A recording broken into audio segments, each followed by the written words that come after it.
How's that for a clickbait title, huh? It was a little much, but it's true. In this video, I'll be showing off hard analytical data gathered by you guys to help determine which are the top 5 and bottom 5 campaigns played by the community. I mean, Total War Warhammer 2 has 15 races for you to play, with sub-factions within, each one led by a different legendary lord. By the time Warhammer 3 launches, that number will climb to 22, including the pre-order race. This gives us almost a crippling amount of options to decide on which faction to play if you're coming to the game for the first time or returning after a hiatus. So in this video today, we'll be looking at that data to find out exactly which campaigns are the most popular, along with which lords that you, the community, enjoys the most. Now, because I like upfronting the knowledge in my videos so it's not held ransom, the top 5 races are Empire, Skaven, High Elves, Lizardmen, and Dwarfs in that order. The bottom 5 are Vampire Counts, Bretonnia, Chaos, Norsca, and Beastmen, dead last. If you'd like to jump ahead to any part in this video, I've provided chapters in the timeline and description, but if you just wanted to know that information, there you go. You don't need to stick around for the reasoning, but I think there's a lot of really good information here that CA definitely knows internally and will probably influence their decisions for Game 3. This information was generated by you guys based off of a questionnaire asked on Reddit a few months back, shortly after the release of The Twisted and the Twilight, but before Rakarth. The gentleman who put this together, Nick Grady, then approached me and asked if I would like to cover it in a video, to which I said, absolutely. Huge shout out and thank you to Nick Grady, who generated the poll for some 11,000 members of the community to give us this information. If you took part in the original Reddit post linked in the description, Nick will be doing a giveaway of 3 keys of the Silence and the Fury DLC picked randomly from those who commented on the Reddit post, so be on the lookout for that. Also, another shout out to Chris Martin. He's a freelance analyst that took the information and turned it into this gorgeous format, breaking the data out for us. I'm giving a link to Chris's company, Genie Research, as a way of saying thank you, but please check him out if you like what you see. Let's dive in on which campaigns dominate in Total War Warhammer 2. This is a document that we'll be working off of here today, and I'll have a link in the description if you'd like to go through all of this. I am going to be glossing over a lot of the bigger pie charts and bar graphs just to kind of keep my information concise. I'll be honest with you guys, this is the second time I've recorded this because there's so much information here that I was just doing a huge info dump and ranting rather than actually kind of being on point. So you will have a chance to go through this if you so wish. There is a lot of dense information. But let's jump down here to the portion on the favorite overall campaigns, because this is going to be the primary focus of the video. So these are the campaigns that are the favorite of most players. And of course, that is Empire and Skaven. I mean, to the point that it is almost double the 3rd and 4th slots, respectively, right? And I think that this makes a lot of sense. When we look at the top 5 factions on this list, Empire, Skaven, High Elves, Lizardmen, and Dwarfs, they are either the classic fantasy races, or they're the ones with the lowest barrier of entry as far as their accessibility into the game. They don't have overly complex mechanics that are really hard to really wrap your brain around. They don't have very limiting portions of their roster that need certain things and a lot of synergies to really get going. It does make a lot of sense. And again, just as a kind of you see, you have got a lot of numbers here. The total sample population was 11,257. Get that right there. And then conversely, from our top 5, we have got the bottom 5 with Vampire Counts, Bretonnia, Chaos Warriors, Norsca, and Beastmen. The way we're going to do this is talk about each one of the top 5 races, and then I'm going to clump the bottom 5 races into their own section. And the reason for this is that I think that at least 4 of the bottom 5 have a same symptom in that their rework either isn't present or it's a little too dated. I mean, I guess that's all 5 of them. And Bretonnia, even though it's gotten quite a few passes, it still has a pretty dated rework. So I'll save that and you can jump to those locations if you so wish. But we're going to open up with talking about Empire, then go into Skaven, then High Elves, Lizardmen, and Dwarfs. Before we do that though, it is kind of worth noting that I think that these 5 races could lead to DLCs in Warhammer 3, and we'll talk about that in their respective section. Let's jump into a little bit more information about Empire now. So starting us off with the Empire, they're coming in at 17%, 1,876. And this gives us a really good idea of, how much popular they are than all the other races. And I think that this is really important for Warhammer 3 because, yeah, you get Kislev, but Kislev is not the Empire. It has a lot of things that are very similar, but there are still enough elements about the Empire that are very different. Obviously, the only thing that they kind of share is that they're humans. And I think that this could possibly lead to a DLC for Game 3. Let's jump here into this chart that gives us the top 15 most mentioned legendary lords. If you want to try these races, play these factions first. And obviously, Karl Franz is just so far ahead of the competition. Gelt's not that far behind him, but I think it's really because of the most recent Empire rework really brought new life to both Franz and Gelt's playthroughs. The other lords, not as much.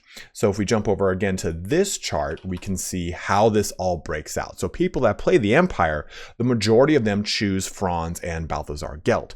Volkmar the Grim is one of the least played lords in the game, next to Gorst, with Tretch being at the absolute bottom. Even Marcus Wolfhart, who has his own DLC around him, is not as played as both Karl Franz and Balthazar Gelt. And I think that, again, this comes down to the fact that the Empire is highly accessible. It has a very strong roster as far as its units go, and that roster can really kind of deal with everything in some way, shape, or form. There aren't too many weaknesses of the army itself, and the weaknesses are manageable, especially by new players. Marcus Wolfhart is a really challenging campaign, and that's the whole point of it, right? It is to be overly challenging. So I think it makes a lot of sense that we see Franz and Gelt leading the charge here for the legendary lords of the Empire. Now, as far as DLCs for these two, for Empire, there's a lot of options, right? There's all these elector counties. You've got Middenland, which gives us access to Boris or on R. Ulrich and the Cult of Ulrich and all of those Knights of the White Wolf and units themed like Middenland or Middenheim. You get Marienburg, you can do Nuln or Visenland, like an expedition thus of, giving us Elspeth von Drack, something that one of my favorite characters that I'd love to see added in.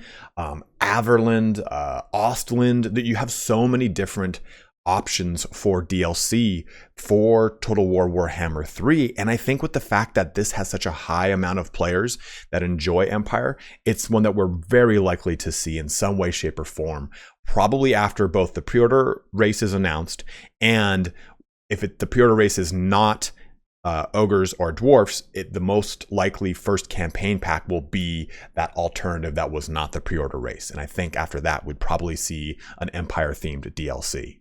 Now, swinging into Skaven here, they make up 16%, just a single percentage lower than the Empire. And this isn't so much, I think, because the Skaven have all these fun different lords that everyone loved playing and jumping into all these different mechanics across all the major clans of Skaven. I don't think that's the case, because we're going to take a look at something right here, and it's the spread of the lords. Look at the number 1 slot.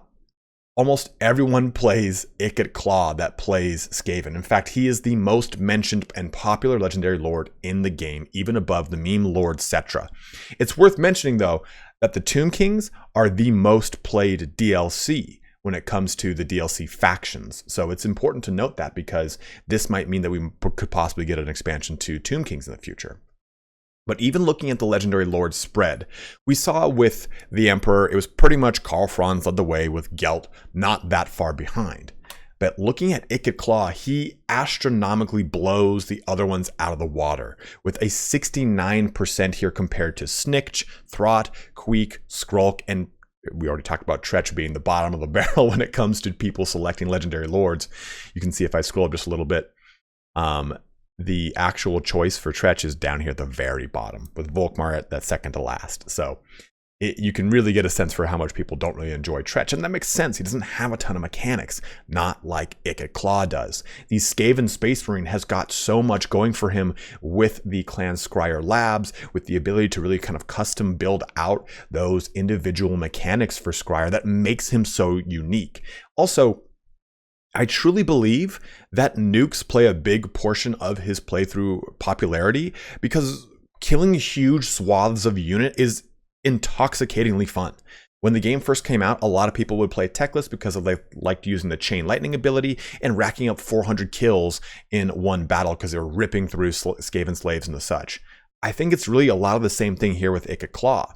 And until we get another DLC with Skaven introducing Thankful, which would make a ton of sense, bringing Storm Fiends and Vermin Lords to the table, I think that Ikit Claw will reign supreme. And Thankful is something that we just have to be getting in Warhammer 3. I don't know how you could conclude the trilogy and not include the most popular Skaven character in the lore and in the actual army book. So it'll be interesting to see what happens when Chaos Dwarfs enter the game, which are probably going to have mechanics similar to Ikit Claw as far as having very Doomsday-y strong abilities and having an Empire style kit of being able to deal with a lot of different things. Like I've said before, Chaos Dwarfs have all these crazy steam engines. They have all these crazy technology on their dwarf characters. They have hobgoblin units they can pull from. So I imagine that Chaos Dwarfs will have that kind of feel and vibe of Empire being able to meet every single demand, but also the crazy twisted technology that you get with Clan Scryer, only less warpstone and more steampunk meets chaos and demon infusion. Coming into our third slot, we've got the High Elves, and this makes a lot of sense too. This is a classic fantasy race, and it is noted as the tutorial intro race for Total War Warhammer 2, just like Empire was for Total War Warhammer 1. But what's interesting is, if we take a look at the top 15 Legendary Lords, the High Elves aren't even on this list at all. So it's quite interesting because when you look at stuff like Norska with Wolfric or Chaos with Archaon, those are the bottom 5 played campaigns, but people don't really mention people like Tyrion or Eltharion or Imric, even though they are pretty widely spread across the rest of the factions. They have a very good spread of Legendary Lord play versus the Skaven, which, like you saw, was pretty much Ikit. Even though there's a brand new character in Throth the Unclean, people really just chose Ikit over Throth. And that's not the case for the Wood Elves. For the Wood Elves, they just get the Sisters of Twilight. They just got the Sisters of Twilight, and they make up 52% of the people playing Wood Elf campaigns. When we look at the High Elves here, we get Tyrion, who can really unite all of Ulthuan very easily. Imric, which is an FLC character that was highly requested and brought into the game alongside then Eltharion at 18% and Alarielle at 14%.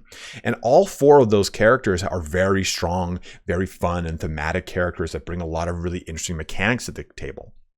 Even Lithanar, who does have some fun mechanics, doesn't really compare to the other 4, especially with Teclis trailing all the way at the bottom of 9%. But I think that this paints a pretty interesting picture of the Legendary Lords spread for High Elves, all having very strong options for you to choose from with good, fun, diverse mechanics.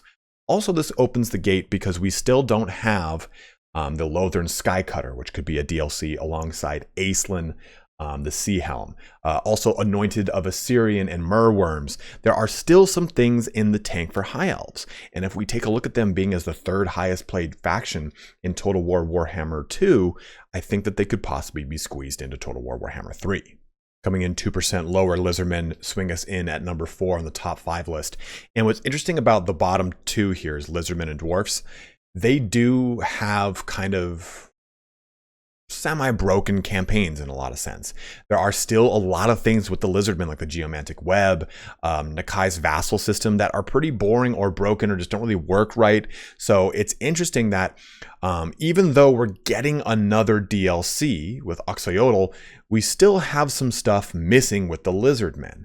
And if we jump over to the Legendary Lord chart here, we can see that the only presence they have is at the very bottom here with Krok Gar, which is a pretty, I'd say, famous character when it comes to people liking the Legendary Lords, because Krok Gar kind of jumps ahead at 33%, with Gorok at 24%, Mazda Mundi at 20%, and then all the other newer characters that were added outside of Gorok really just dragging at the bottom. And one thing I've really noticed is that FLC characters tend to really outshine even the DLC characters, especially when you take a look at Bretonia. You have Leon the Yonker, and then right behind him is Rapunza Leoness. So Gorok, which was an FLC character released around 10-1, still just outshines him by leaps and bounds. And I think that that really kind of comes down to a lot of the mechanics of Lizardmen still being kind of a little jankety and broken, like I said, with the Geomantic Web. And even though Lizardmen have had so many DLC in Total War Warhammer 2 and so many DLC characters, FLC characters, like I've said before, they're kind of like the vampire counts that Warhammer 1 had, and vampire counts had so many lords added to them throughout the life cycle of the game. Lizardmen have kind of matched that. There's still options here. Like, we get Oxyotl, who's coming in the next DLC, but we still didn't get Teto Echo, which would bring Skinks to the Lord choice as a caster, and also possibly a legendary hero in Chakax, who could be this guardian of Teto Echo. And finally, we could fix up the Geomantic Web and even give Lizardmen a presence. And you could do the hinterlands of Koresh. You could do a bunch of different locations in the southern and eastern portions of the Darklands that would make a lot of sense. And I think that Lizardmen getting a presence there is going to probably be something CA factors in looking at the popularity of the race. And the last race I want to explore is the Dwarfs, one that I've been saying for a long time still needs some love. It still needs a little bit of a facelift. It was one of the first races to get an old world update, and it really just wasn't a great old world update. I mean, there's a 6-person difference too between the Lizardmen and the Dwarfs, so take that with a grain of salt, I suppose. But looking at the actual lords, they do have a mention here with Grombrindal. I would hope so. The character has a damn magazine named after him. And looking at their legendary lord spread, you can see that a lot of it really falls upon Grombrindal, the White Dwarf. But here's my problem with all of these dwarf characters. Grombrindal, Thorgrim, even though they lead above Belegar and Ungrim, I think it's because Belegar's starting location is difficult, but it's gotten better over time, but is still also thematic. Ungrim's kind of not that much different as far as Thorgrim's starting location. It's just a little bit further north. It still is not as fun, I would say, as Thorgrim or Grombrindal, which start in the same exact location and have a little bit more accessibility, especially Grombrindal's ability to break the dwarf economy. So I think these two being ahead of the others is great. But like I said, they're all the same character at the end of the day. They all are dwarf lords. Ungrim, you could argue, he's the dwarf slayer king, so he is a little bit different, at least in his mechanics of being that anti-large, glass cannon, bursty powerhouse. But there's no master engineer here. There's no Malachi. There's no dwarf rune lord. So there is a dwarf rune lord, legendary lord. So I think you have so many options for the DLC options for dwarfs.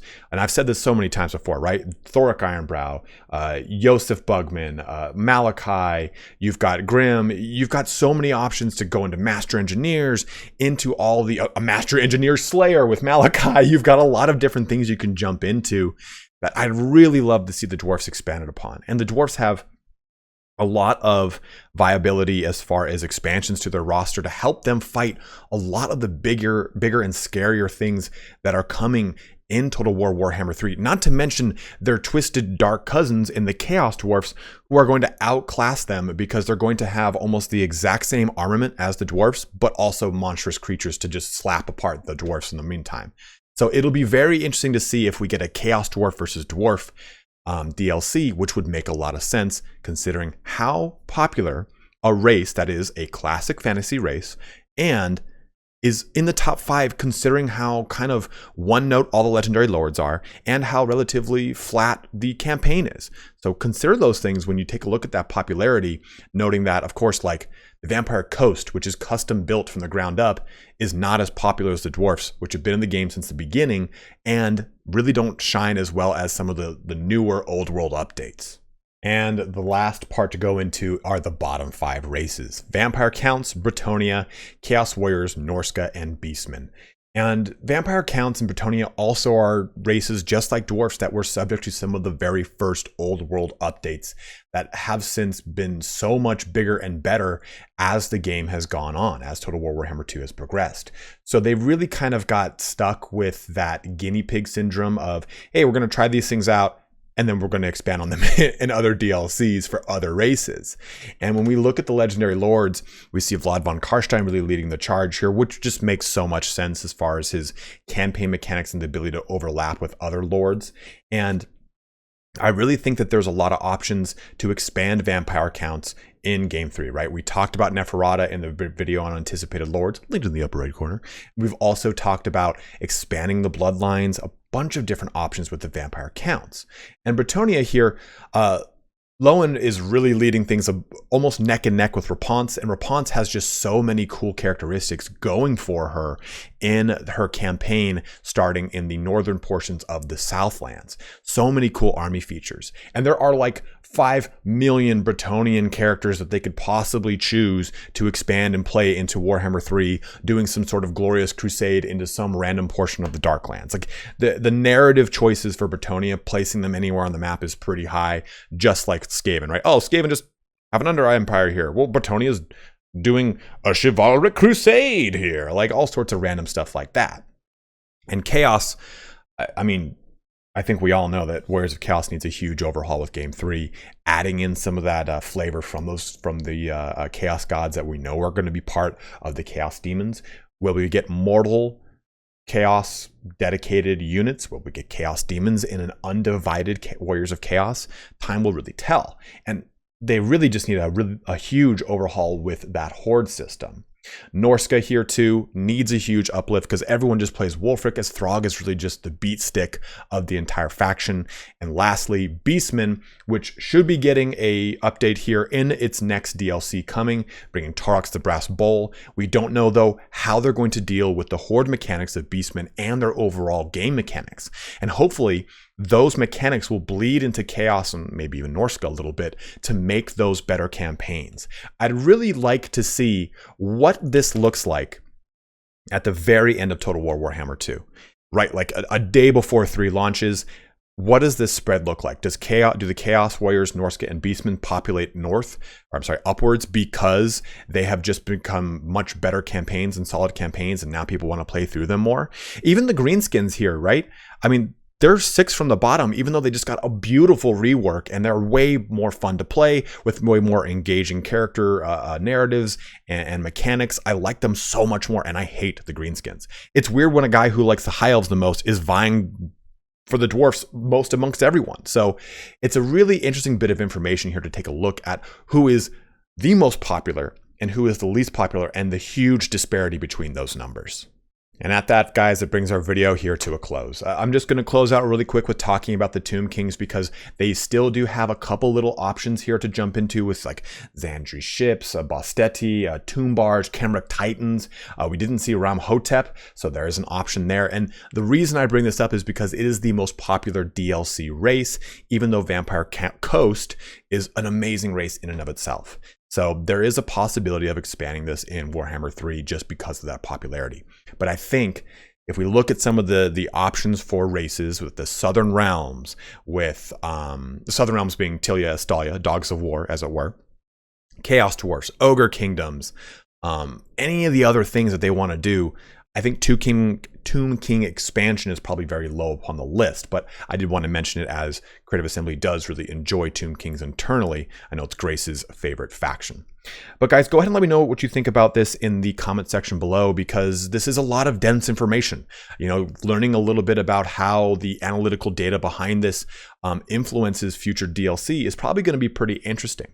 I'm sure that Creative Assembly looks at this kind of stuff internally, not this document itself, and goes, yeah, well, this percentage of people play this. We have to create that presence in this game, or else people won't want to transfer over. There wasn't a huge transfer from Game 1 to Game 2 initially until their people's favorite faction was represented in Game 2 in some way, shape, or form. And I imagine it's going to be the same thing for Game 3.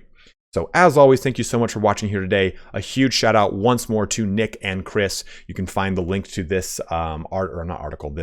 document in the description if you'd like to peer through yourself. But as always, guys, thank you so much for watching here today. Don't forget to like, comment, subscribe, all that fun action. Have a good one and take care.